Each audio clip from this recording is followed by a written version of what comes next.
Matthew 22, verses 23 through 30.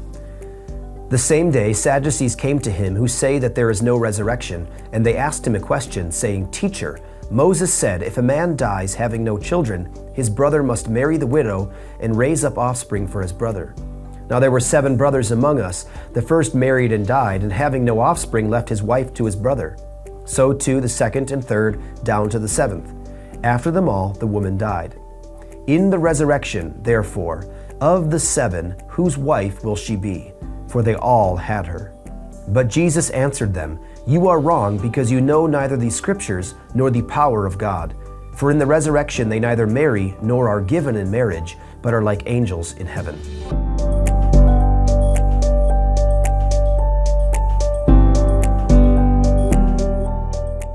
The Sadducees, who were a group of people who effectively rejected life after death, were trying to trap Jesus with what they perceived was a difficult question in order to humiliate him in public.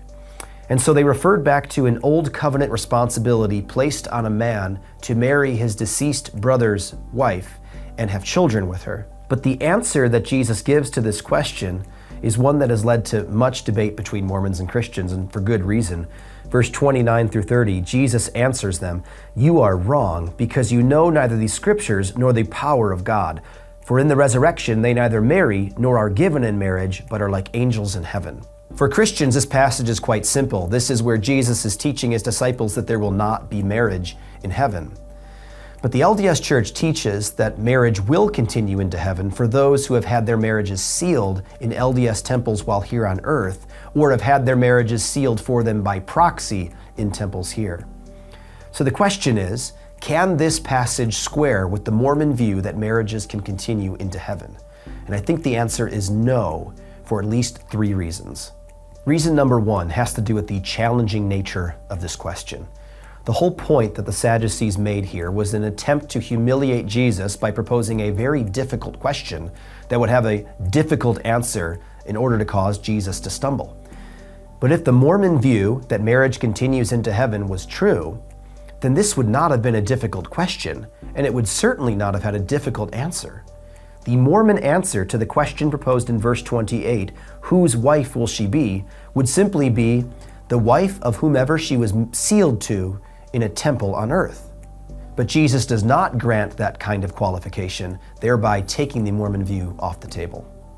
Reason number 2, if we were to scour the Bible, Old Testament and New, from beginning to end, to search for any place where we could find teaching on marriage and heaven, or what happens to our marriages in the afterlife, in the resurrection, we would find nowhere throughout Holy Scripture this idea being referred to, except for this one place where Jesus deals with it plainly.